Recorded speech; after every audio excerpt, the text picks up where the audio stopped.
संयुक्त प्रेस वार्ता के दौरान भारत रूस की जनता के बीच दशकों के सहयोग, सांस्कृतिक मिलाप और 2030 तक के लिए आर्थिक समझौते पर बनी सहमति का जिक्र करते हुए पीएम मोदी ने कहा, भारत रूस मित्रता एक ध्रुव तारे की तरह बनी हुई है। न्यूक्लियर एनर्जी के क्षेत्र में हमारा दशकों पुराना सहयोग है। दोनों पक्ष साथ मिलकर यूरिया उत्पादन के प्रयास कर रहे हैं। भारत रूस के नागरिकों को 30 दिन के लिए फ्री ई टूरिस्ट वीजा देगा। मोदी ने कहा, आने वाले समय में ये दोस्ती हमें ग्लोबल चैलेंज के लिए शक्ति देगी। और पीएम मोदी ने आतंकवाद को मानवता के मूल्यों पर सीधा प्रहार बताया। पहलगाम में हुआ आतंकी हमला हो या क्रोकस सिटी हॉल पर किया गया कायरतापूर्ण आघात, इन सभी घटनाओं की जड़ एक ही है। भारत का अटल विश्वास है कि आतंकवाद मानवता के मूल्यों पर सीधा प्रहार है। तो वहीं रूस के राष्ट्रपति पुतिन ने बताया कि भारत रूस के बीच पिछले साल व्यापार में 12% की बढ़ोतरी हुई। $100 बिलियन के लक्ष्य को जल्द हासिल कर लेंगे। भारत रूस बड़े ज्वाइंट प्रोजेक्ट करने को तैयार है। रूस तेल, गैस और कोल देने के लिए तैयार है। इंटरनेशनल नॉर्थ साउथ कॉरिडोर पर भी फोकस है। पुतिन ने बताया कि अगले साल भारत ब्रिक्स की अध्यक्षता करेगा और दोनों देशों के बीच हुई साझेदारी से रिश्ते और मजबूत होंगे। Today, the Russian TV channel RT is starting its broadcast in India. The new channel will undoubtedly help the Indian audience to better know Russia and Russians. प्रधानमंत्री मोदी ने द्विपक्षीय वार्ता के दौरान पुतिन के विजन और नेतृत्व की तारीफ करते हुए कहा कि पुतिन ने भारत रूस संबंधों को और मजबूत और भरोसेमंद बनाया है। एक्सेलेंसी, आपकी यात्रा बहुत ही ऐतिहासिक है। 2001 में जब आपने कार्यभार संभाला और भारत की आपकी यात्रा पहली हुई, उसको आज 25 साल हो गए और उस पहली यात्रा में ही स्ट्रेटेजिक पार्टनरशिप की एक मजबूत नींव रखी गई। पीएम मोदी ने इस मीटिंग में पुतिन के सामने रूस और यूक्रेन के बीच चल रही जंग का भी जिक्र किया।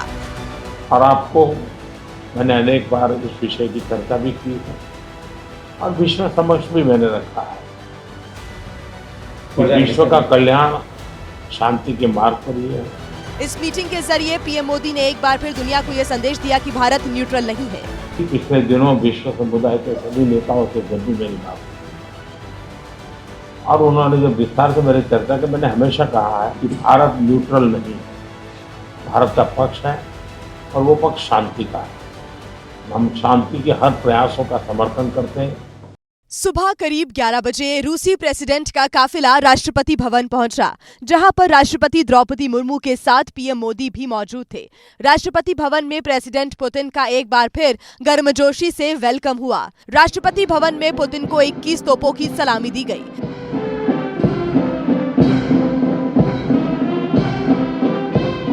इसके बाद उन्हें गार्ड ऑफ ऑनर दिया गया।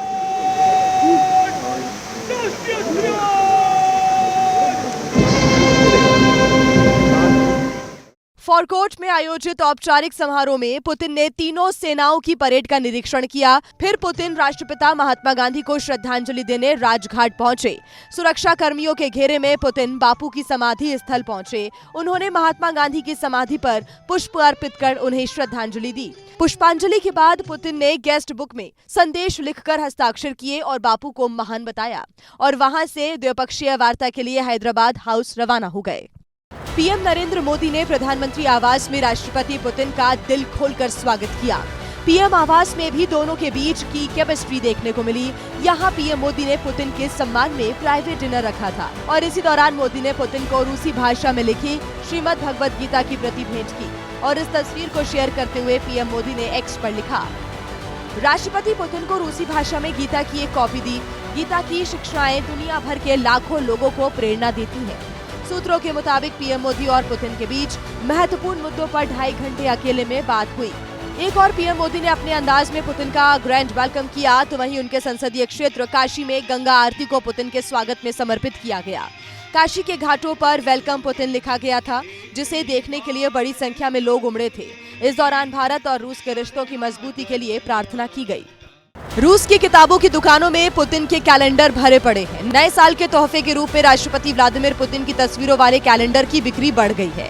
वहां के दुकानदारों का दावा है कि पुतिन कैलेंडर की मांग बहुत ज्यादा है। Очень большой спрос. У нас были календари с Владимиром Владимировичем, но он очень быстро его всего раскупили. Вот. Остались вот буквально несколько штучек. Но скоро ждем поставок. पुतिन रूस में काफी लोकप्रिय नेता हैं, इसलिए वहां के नागरिक अक्सर उनकी तस्वीरों वाली घड़ी या कैलेंडर घरों में रखते हैं और तोहफे में भी देते हैं।